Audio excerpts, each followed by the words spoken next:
فی فضیلۃ التقوی و ہجرت النبی المصطفیٰ صلی اللہ علیہ وسلم، سورۃ الانفال، تفسیر ابن کثیر۔ الحمدللہ رب العالمین والصلاة والسلام علی اشرف الانبیاء و سید المرسلین سیدنا محمد وعلی آلہ و اصحابہ اجمعین۔ اللہم صل علی سیدنا محمد وعلی آل سیدنا محمد کما صلیت علی ابراہیم وعلى آل إبراهيم في العالمين إنك حميد مجيد۔ أعوذ بالله من الشيطان الرجيم، بسم الله الرحمن الرحيم۔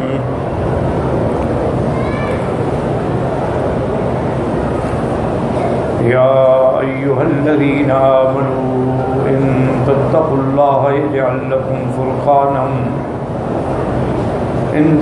الله يجعل لكم فرقانا ويكفر عنكم سيئاتكم ويغفر لكم والله ذو الفضل العظيم۔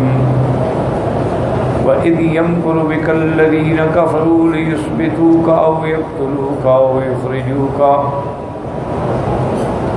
ويمكرون ويمكر الله واللہ خیر الماکرین۔ اللہ تبارک و تعالی نے کلام مقدس کی ان آیات مبارکہ میں ارشاد فرمایا کہ ایمان والو، اگر تم اللہ سے ڈرو تو اللہ تبارک و تعالی تمہارے لیے نجات کا راستہ بنا دیں گے۔ وَيُكَفِّرُ عَنْكُمْ سَيِّئَاتِكُمْ، اور تمہارے گناہوں کو مٹا دیں گے۔ وَيَغْفِرْ لَكُمْ، اور تمہاری بخشش فرما دیں گے۔ اللہ تبارک و تعالی بہت بڑے فضل کے مالک ہیں۔ وَإِذْ يَمْكُرُ بِكَ الَّذِينَ كَفَرُوا، اللہ نے یاد دلایا کہ میرے محبوب اس وقت کو یاد کرے کہ جب کافر تدبیریں کر رہے تھے کہ لیثبتوک، آپ کو قید کر دیں، او یقتلوک، یا آپ کو قتل کر دیں، او یخرجوک، یا آپ کو مکے سے نکال دیں۔ وَيَمْكُرُونَ وَيَمْكُرُ اللَّهُ، وہ بھی تدبیریں کر رہے تھے اور اللہ پاک بھی تدبیر فرما رہے تھے۔ واللہ خیر الماکرین، اور اللہ سب سے بہتر تدبیر فرمانے والے ہیں۔ جیسا کہ ہم نے الحمدللہ پڑھا ہے کہ سابقہ آیات میں اللہ نے فرمایا تھا کہ اللہ کے رسول کے ساتھ خیانت رکھو۔ اب اس کے بعد حکم فرمایا کہ ایمان والو ان تتقوا اللہ، اگر تم متقی بن جاؤ۔ یاد رکھیں کہ تقوی کا معنی کیا ہے؟ تقوی کا معنی ہے الاتقاء من الشرک والمعاصی۔ سب سے پہلے تو یہ ہے کہ شرک سے بچو، اس کے بعد گناہوں سے بچو، پھر کبائر اور صغائر سے بچو۔ تو اس تقوی کا فائدہ یہ ہوتا ہے کہ اللہ تبارک و تعالی تمہارے لیے ہر چیز میں ایک واضح راستہ بنا دیں گے۔ یجعل لکم فرقان، کھلا ہوا نظر آئے گا تمہیں، اور جو تم سے غلطیاں ہوئی ہیں ان کو بھی مٹا ڈالیں گے، اور جو گناہ ہوئے ہیں ان کو بھی معاف کر دیں گے۔ اللہ چونکہ بہت بڑے فضل والے ہیں، اس کے فضل کے آگے یہ چیزیں مشکل نہیں۔ اب اس کے بعد ذکر ہے ہجرت کا۔ یاد رکھیں کہ مسلمانوں پر جب مکے میں دائرہ حیات تنگ کر دیا گیا، ظلم و بربریت کی انتہا کر دی گئی، تو مسلمانوں نے اپنا دین ایمان بچانے کے لیے مکے کو چھوڑا اور ہجرت کی،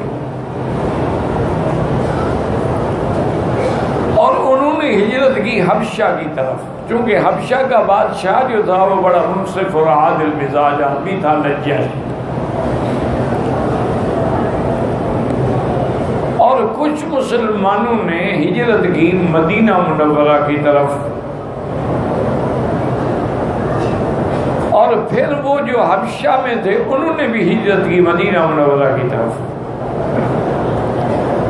یعنی ایسے حالات ہو گئے تھے کہ سیدنا ابی بکر رضی اللہ تعالی عنہ، جن کا مقام، مرتبہ، امانت، دیانت، غریبوں کی خدمت، غلاموں کی آزادی، آپ معروف تھے یعنی بھلائی سے، حضرت ابو بکر کو بھی ہجرت کرنی پڑی۔ حضرت ابو بکر صدیق رضی اللہ تعالی عنہ سب مکے سے نکلے تو راستے میں ان کو ابن دغنہ، یہ ایک بڑا قبیلہ تھا جس کا سردار تھا،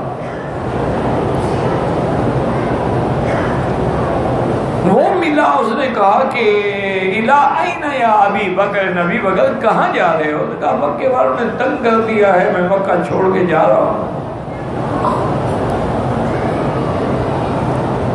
تو ابن دغنہ نے کہا کہ ابی بکر انک لتصل الرحم وتعین فی نوائب الحق، تم تو صلہ رحمی کرنے والے ہو، غریبوں کی مدد کرنے والے ہو، تمہیں نکال رہے ہیں۔ واللہ مثلک لا یخرج، آپ جیسی شخصیت کو مکے سے نہیں نکالا جا سکتا۔ وہ حضرت ابو بکر رضی اللہ تعالی عنہ کو لے کے آیا اور اس نے قریش مکہ کو جمع کیا اور اس نے کہا قریشیو سن لو، ابو بکر کو میں نے اپنی پناہ دی ہے، اگر اس کو کسی نے آنکھ اٹھا کے دیکھا تو میں نکال دوں گا۔ وہ ڈر کے، ان کو پتہ تھا کہ یہ بڑے سرکش قبیلے کا سردار ہے، اس کا ہم مقابلہ نہیں کر سکتے۔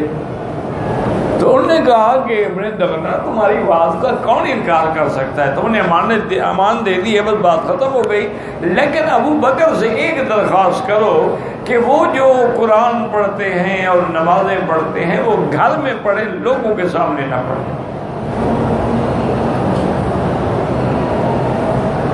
کیونکہ ان کے پڑھنے سے ہمارے بچے جو ہیں نا نعوذ باللہ وہ خراب ہو رہے ہیں۔ تو ابن دغنہ نے حضرت ابو بکر سے آ کے عرض کیا کہ حضرت امان تو میری وہ نہیں ٹال سکتے، لیکن آپ بھی احتیاط کریں، ٹھیک ہے اپنے گھر میں پڑھ لیا کریں۔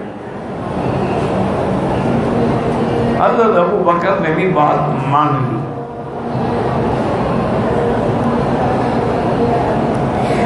اب اتنا آپ گھر میں عبادت کرتے اور نمازیں پڑھتے اور تہجد پڑھتے اور تلاوت کرتے اور اللہ کے آگے روتے گڑ گڑاتے، لوگ گھر میں بھی آنا شروع ہو گئے۔ تو پھر سیدنا ابو بکر صدیق رضی اللہ تعالی عنہ نے اپنے گھر کے ساتھ ایک چھوٹی سی مسجد بنائی، اور اس مسجد میں آ کر آپ اکیلے عبادت کرتے۔ کبھی کبھی کوئی صحابی بھی آ گیا۔ اب جب مسجد میں آپ آئے تو پھر تو لوگوں کے بچے، بیویاں سب قرآن سننے کے لیے جمع۔ قرآن جو ہے وہ تو کلام ہی ایسا ہے نا اللہ کا کہ اگر پڑھنے والا مخلص ہو، شرط یہ ہے اس کا اثر ہر حال میں ہوتا ہے۔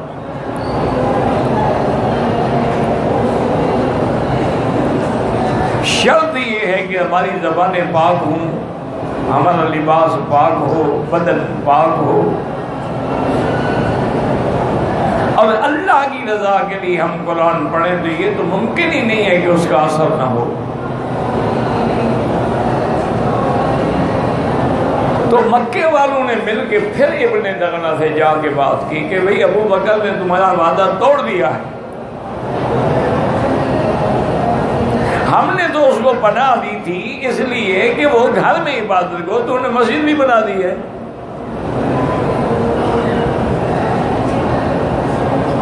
کفر کو ہمیشہ مسجدیں جو ہیں نا وہ قابل برداشت نہیں ہوتی۔ آج بھی پوری دنیا میں دیکھ لیں کہ کفر مسجدوں کے پیچھے ہے۔ مساجد ہیں، مدارس ہیں، مسلمانوں کے توحید کے اور ایمان کے قلعے ہیں۔ ابن دغنہ پھیلایا مکے میں، حضرت ابو بکر سے بات کی، انہوں نے کہا دیکھو ابن دغنہ تمہاری بڑی مہربانی ہے، لیکن میں تمہارا عہد واپس کرتا ہوں، مجھے تمہاری امان کی اب کوئی ضرورت نہیں ہے، میں اللہ کی امان میں ہوں، جو بھی ہوگا میں برداشت کروں گا۔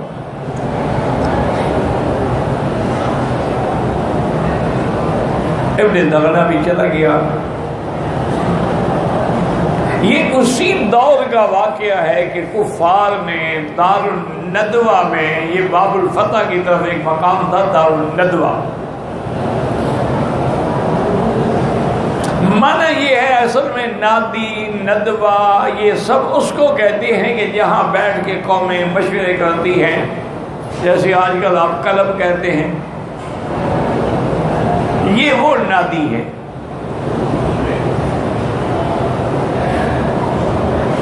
قرآن میں بھی ہے کہ قوم لوط جو تھی نا، تَأْتُونَ فِي نَادِيكُمُ الْمُنْكَرَ، کہ تم اپنی مجلس کی مقام پر بڑی غلط حرکتیں کرتے ہو۔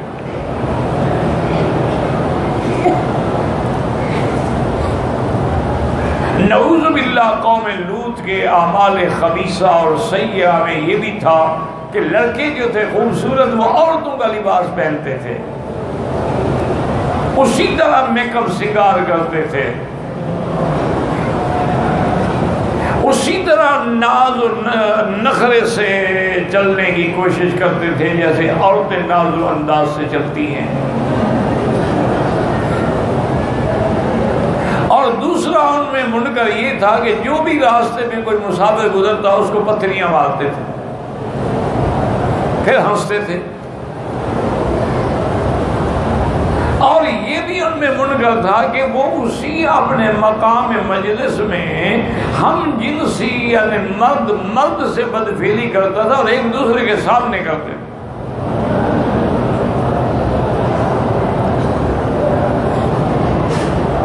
ایمان سے کہیں آج یہ سارا کچھ جو ہے امت محمد مصطفیٰ صلی اللہ علیہ وسلم میں نہیں ہو رہا۔ آج آپ کے لڑکے کانوں میں بالیں پہنتے ہیں، بال اسی طرح رکھتے ہیں جیسے عورتوں کے بال ہوں، لپسٹک لگاتے ہیں، سرخیاں لگاتے ہیں، ہم جنس پرستی کرتے ہیں۔ بالکل بے عین ہی حضور نے فرمایا تھا کہ میری امت وہی عمل کرے گی جو پہلی امتوں نے کیا ہے، اگر وہ کسی گوہ کے گوہ میں داخل ہوئے یہ بھی داخل ہو۔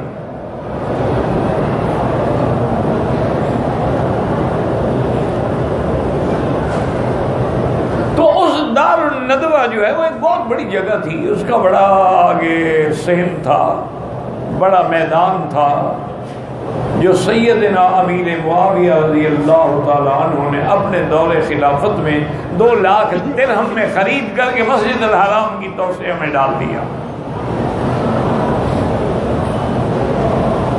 وہاں کافر سردار جتنے تھے نا، ان کے روسائے قریش، عبائدین قریش، جن میں امیہ بن خلف تھا، ولید بن المغیرہ تھا، عتبہ، عتیبہ، شیبہ، ربیعہ، ابی لہب، ابی جہل، سارے اکٹھے ہوئے۔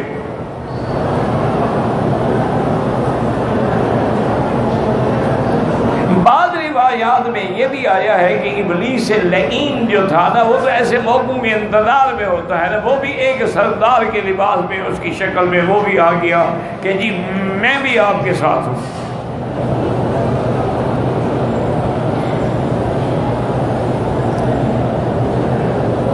ابلیس لعین جو ہے نا، اس کے دکھ دینے کے بڑے عجیب عجیب جال ہیں کہ آدمی کو سمجھ نہیں آ سکتے،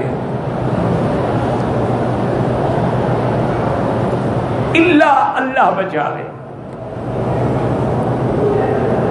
کبھی یہ عورت بن کے دھوکہ دیتا ہے، کبھی یہ خوبصورت لڑکا بن کے دھوکہ دیتا ہے، کبھی یہ اللہ والوں کی مزارات کے پیچھے چھپ جاتا ہے، جب کوئی آگے ان سے مانگتا ہے تو اندر سے کہتا ہے جاؤ مرید تمہارا کام میں نے کر دیا۔ کہنے والا وہ ہوتا ہے، اللہ والے نہیں ہوتے۔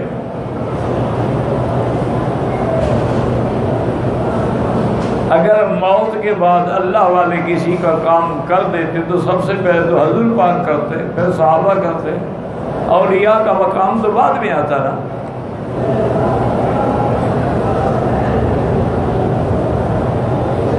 تلبیس ابلیس ایک کتاب ہے، بڑی اہم کتاب ہے کہ اس کے کتنے یعنی جال ہیں لوگوں کو گمراہ کرنے کے لیے۔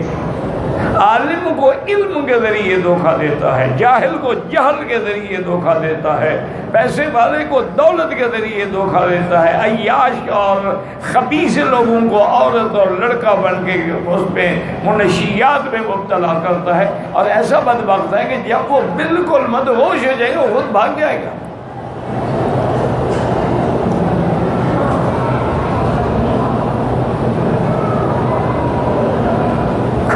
مرو تم جان، تمہارا کام جانے۔ تو وہ بھی سردار کی شکل میں آ گیا، بیٹھ گیا۔ انہوں نے کہا کہ جی بات یہ ہے کہ حضور پاک صلی اللہ علیہ وسلم کی دعوت جو ہے وہ بڑھتی جا رہی ہے ایستا ایستا ایستا، اور اب تو بڑا مسئلہ یہ ہے کہ صحابہ نے ہجرت کرنی شروع کر دی، کوئی حبشہ چلا گیا، وہ مدینہ چلا گیا، تو وہاں جمع ہو رہے ہیں۔ اگر یہ سب وہاں چلے گئے تو وہاں تو مرکز بن جائے گا۔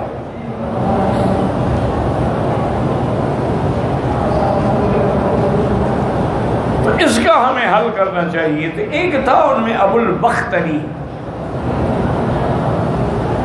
اس نے کہا اس کا حل یہ ہے کہ ہم حضور صلی اللہ علیہ وسلم کو نعوذ باللہ گرفتار کر لیتے ہیں اور آپ کے پاؤں میں بیڑیاں ڈال کے ایسے کمرے میں بند کر دیتے ہیں جہاں کوئی نہ پہنچ سکے، اور آپ بھوکے پیاسے نعوذ باللہ شہید ہو جائیں گے۔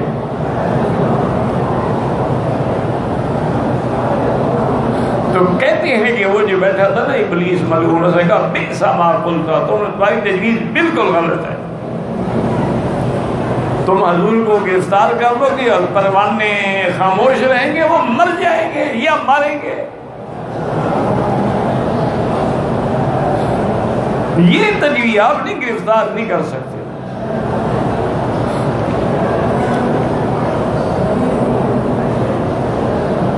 اب دوسری تجویز جو تھی وہ آئی، انہوں نے کہا کہ ایسا کرتے ہیں کہ آپ کو لِيُخْرِجُوكَ مکے سے نکال دیتے ہیں۔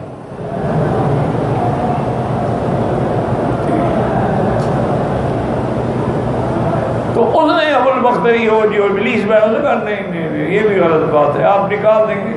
حضور پاک کی تو زبان میں جادو ہے، حضور کے چہرے میں اثر ہے، وہ تو جہاں جہاں سے گزریں گے لوگ ان کے ساتھ ملتے جائیں گے، وہ تو ایک بہت بڑا جب ان کا لشکر بن جائے گا تو آ کے حملہ کریں گے اور مکہ فتح کر لیں گے۔ انہوں نے کہا یہ تجویز قابل عمل نہیں ہے۔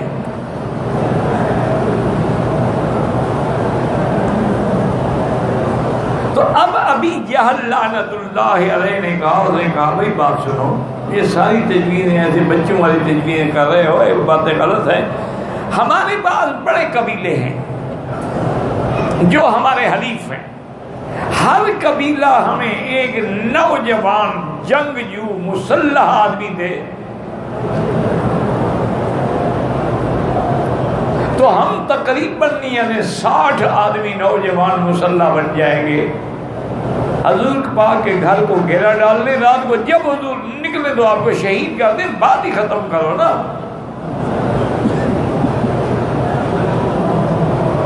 جب حضور شہید ہو جائیں گے تو اس کے بعد صرف بنو ہاشمی قبیلہ ہے نا آپ کا، وہ کیسے 60 قبیلوں سے لڑے گا؟ مجبور ہو کے دیت لینے پہ راضی ہو جائے گا، ہم پیسے اکٹھے کر کے دے دیں گے، ہمیں کیا کمی ہے۔ ابلیس نے بھی تائید کی، باقی بھی سب نے کہا کہ ہاں نعم ما قلت، تم نے بڑی اچھی بات کی۔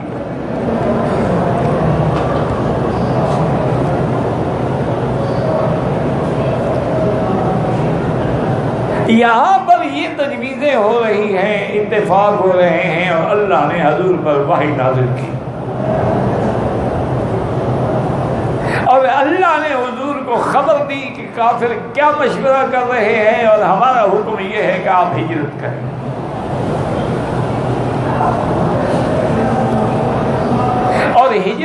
آپ نے مدینہ شریف کی طرف کرنی، حدیث میں لفظ آتا ہے بین حرتین، دو حروں کے درمیان میں ایک جگہ ہے جہاں کھجوروں کے درخت ہے، تو وہ مدینہ تھا۔ آج بھی وہ ہے نا، حرہ شرقیہ، حرہ غربیہ۔ بی بی عائشہ صدیقہ بنت صدیق رضی اللہ عنہا فرماتی ہیں کہ حضور روزانہ تقریباً ہمارے گھر میں آتے تھے، لیکن یہ پہلا موقع ہے کہ عین دوپہر کی گرمی میں، اور مکے کی گرمی، مکے کی گرمی تو ضرب المثل تھی، یہ تو اب انتظامات ہو گئے نا۔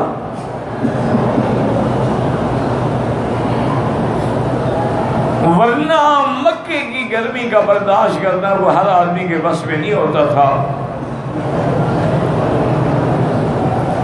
دیکھا ہے، کہتی ہیں کہ میں نے دیکھا کہ حضور پاک اس گرمی میں ہمارے گھر میں آ رہے، اور آتے ہوئے سلام کیا، حضرت ابو بکر نے جواب دیا، اور حضرت ابو بکر نے فرمایا کہ آپ کے گھر میں یہ جو بندے ہیں ان کو ایک طرف کر دو۔ یعنی اس وقت بی بی عائشہ بھی تھی، بی بی اسما بھی تھی، ابو بکر کی بیوی بھی تھی ام رمان۔ تو حضرت ابو بکر نے عرض کیا ما ہی الا اہلک یا رسول اللہ، حضور یہ تو آپ کا اپنا خاندان ہے، آپ کیوں گھبراتے ہیں؟ میری بچے، میرا خاندان کٹ سکتا ہے لیکن محمد مصطفیٰ کا راز بھی نہیں کر سکتا، آپ بے فکر ہو کر فرمائیں۔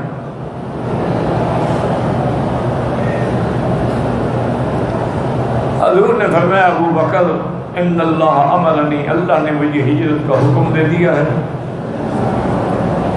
اور آپ نے بھی میرے ساتھ جانا ہے۔ ایک روایت میں ہے ابو بکر نے عرض کیا حضور یہ آپ فرما رہے ہیں، یہ اللہ کا حکم ہے؟ ان اللہ امرنی، اللہ کا حکم ہے کہ ابو بکر کو ساتھ لے کے جاؤ۔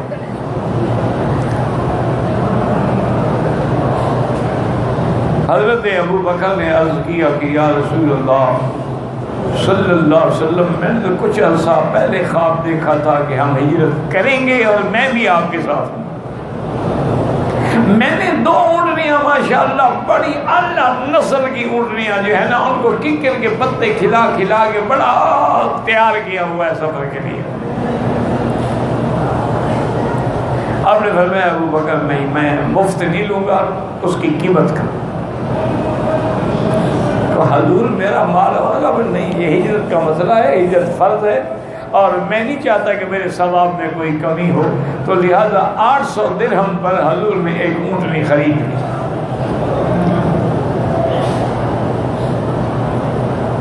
باقی سارا انتظام کرنے کے بعد طے ہوا، حضور نے فرمایا کہ میں اپنے گھر سے نکلوں گا، تم اپنے گھر سے نکلو گے، اور کسی آدمی سے یہ بھی طے کرو کہ جو ہمیں خفیہ راستے سے مدینہ لے جائے۔ حضرت ابو بکر نے عرض کیا کہ فکر نہ کریں حضور، میں سارا انتظام کر لوں گا۔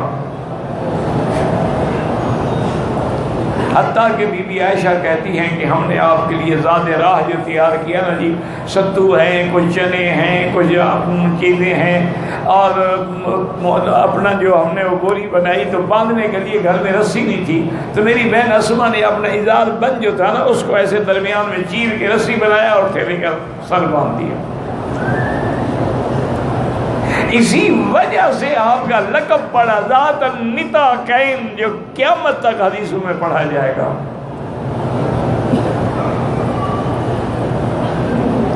تو حضرت ابو بکر نے سارا انتظام کیا۔ عامر ابن فہیرہ ان کے غلام تھے، ان کی ڈیوٹی لگائی کہ تم جو ہے باقاعدہ روزانہ رات کو غار ثور میں آ کے ہمیں کفار کی حرکات سے بتلاؤ گے کیا ہو رہا ہے، کیا کر رہے ہیں۔ اور ایک کافر تھا، اس کا نام خرید تھا، حالانکہ وہ کافر تھا، مشرک تھا۔ اس سے حضرت ابو بکر صدیق نے معاوضہ طے کیا کہ بھائی کتنا معاوضہ لوگے کہ ہمیں خفیہ راستوں سے مدینہ شریف کی طرف لے جاؤ، یہ جو عام راستہ ہے اس سے ہم نہیں جا سکتے، کفار تعاقب کریں گے۔ انہوں نے کہا فکر نہ کریں، میں ایسے راستے جانتا ہوں کہ مکے والے وہاں آ ہی نہیں سکتے.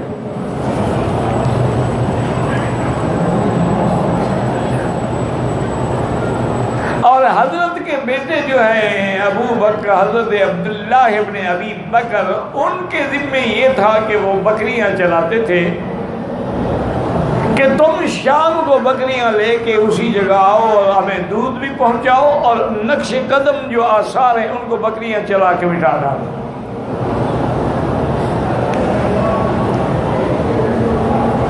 یاد رکھو یہ سارا کچھ کیوں ہو رہا ہے کہ حضور کی امت کو تعلیم ہو کہ دین کے لیے ہجرت کرنی پڑتی ہے، چھپنا پڑتا ہے، خفیہ راستے اختیار کرنے پڑتے ہیں، کبھی کبھی کافروں کی راہبری بھی لینی پڑتی ہے. ورنہ حضور کو کیا ضرورت تھی؟ اللہ چاہتے جبریل بھیجتے، 1 سیکنڈ سے پہلے مدینہ پہنچا دیتے. مشکل کیا تھی؟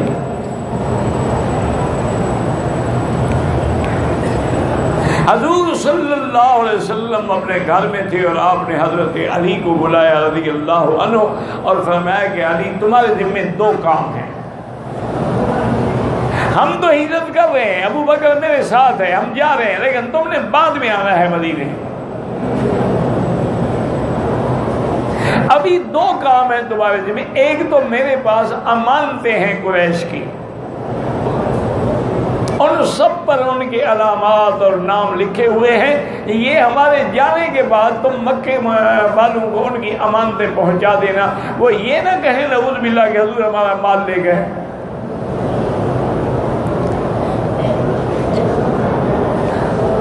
اور دوسرا کام یہ ہے کہ میرے بستر پر، میری چارپائی پر میری چادر لے کے تم نے سو جانا ہے، تاکہ میں جب اپنے گھر سے چلا جاؤں اور کافر دیکھیں تو ان کو معلوم ہو کہ حضور سو رہے ہیں.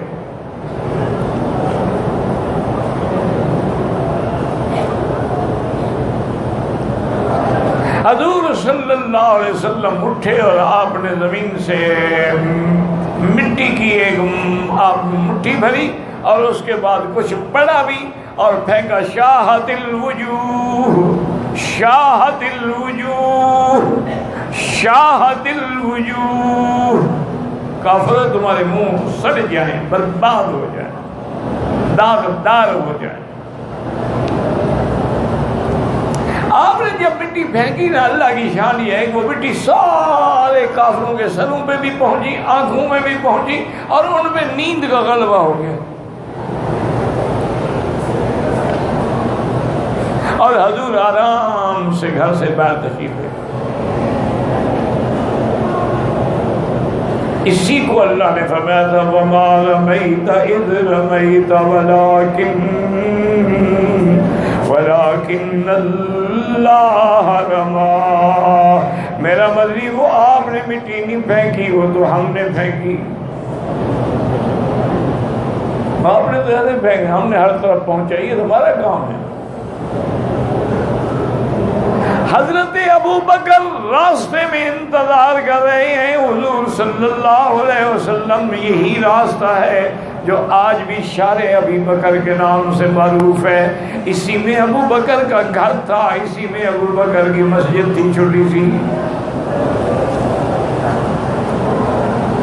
اسی کو ہم مسیال بھی کہتے ہیں، مسفلہ بھی کہتے ہیں. یہ راستہ لے کے حضور صلی اللہ علیہ وسلم جبل ثور کی طرف بڑھے اور آپ نے ابو بکر سے یہ بھی کہا، جب حضور کافی چلے تو چلنے سے حضور کے پاؤں پر اثر ہونے لگ گیا، پاؤں میں خون. انہوں نے کہا کہ ذرا پاؤں پورا نہ رکھو، تھوڑا تھوڑا رکھو، تاکہ کافر جو ہے نا یہ سردار لوگ ہیں، مال مویشی کا کھلا ڈھونڈ لیتے ہیں، کہیں ہمارے پاؤں کے نشان پر بھی نہ آ جائیں بدبخت.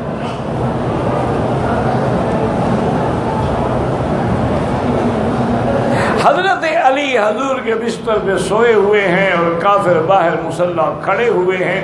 اب یہاں سے کئی مسئلے سمجھیں کہ کافر ہیں لیکن گھر میں داخل نہیں ہوتے، چادر چار دیواری کی توہین نہیں کرتے. کہ بھئی کسی کے گھر میں داخل ہونے کا کیا مطلب ہے؟ ہمارا جو دشمن ہے ہم نے اس سے مقابلہ کرنا ہے. آج تو دشمنی یہ ہوتی ہے کہ ان کی بیویاں، ان کی بچیاں، ان سے ان کی بے حرمتی کرو، بے عزتی کرو. آج کل تو بہادری اسی کا نام ہے نا، کیوں آج کل تو بندے ہیں نہیں نا، آج کل تو درندے ہیں، یہ بندے تو نہیں۔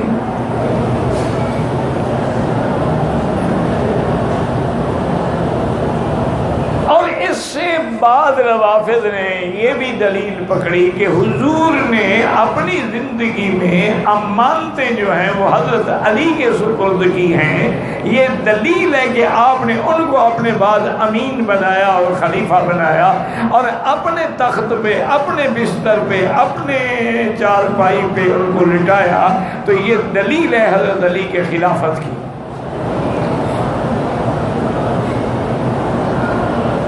بہرحال یہ تو پھر ہر فرقہ باطل کا ایک انداز ہوتا ہے نا جی، کہ وہ اپنی باتیں بنانے کے لیے اللہ کے قرآن کو بدلنا پڑے بدل دیتے ہیں، حدیثوں کو بدلنا پڑے بدل دیتے ہیں، عقل لڑاتے ہیں، مشتبہات پکڑتے ہیں، محکمات کو چھوڑ دیتے ہیں۔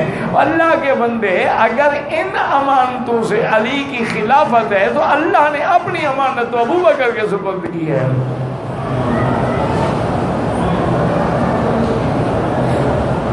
اور اگر بستر پہ لیٹنے سے علی خلیفہ بن سکتا ہے تو حضور تو ابو بکر کے سینے پہ سر رکھ کے لیٹے ہیں۔ یہ بستر پہ لیٹا ہے، وہ تو بستر بنا ہے محمد مصطفیٰ کا۔ تو یہ محض عقلی باتیں ہوتی ہیں جی، قصہ کہانی ایک دوسرے کو شکست دینے کے لیے ایسی باتیں بنائی جاتی ہیں کہ نہ کوئی اسلام سے تعلق ہے، نہ قرآن سے ہے، نہ حدیث سے ہے، نہ کسی کتاب سے ہے۔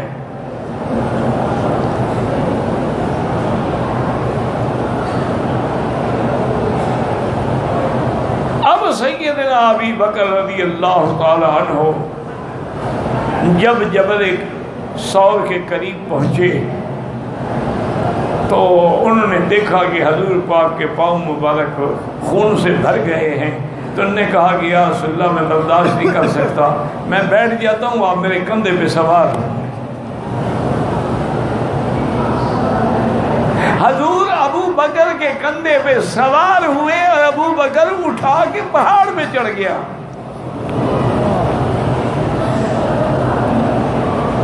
اب جو دشمن صدیق ہے نا وہ کہہ دیتے ہیں کہ یار یہ اہل سنت کہتے ہیں کہ ابو بکر کے کندھے پہ سوار ہوا، تو کون سی بڑی بات ہے، حضور تو گدھے پر بھی سوار ہوئے ہیں۔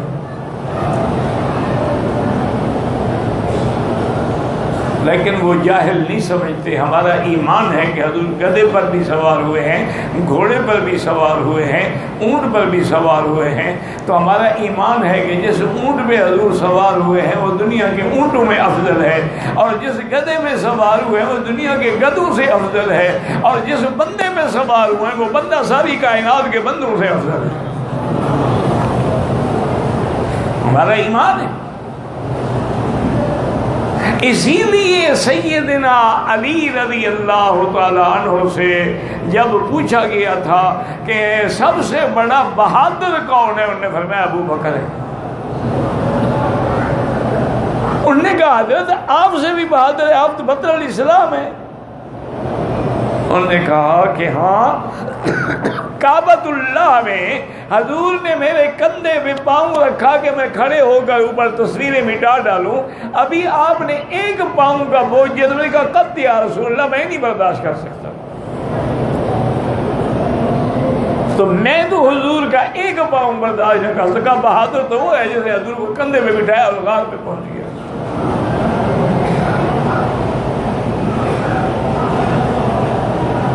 اسی پر یہ آیات مبارک جو ہیں بتلا رہے ہیں، یمکر بک الذین کفروا لیثبتوک او یقتلوک او یخرجوک ویمکرون ویمکر اللہ واللہ خیر الماکرین۔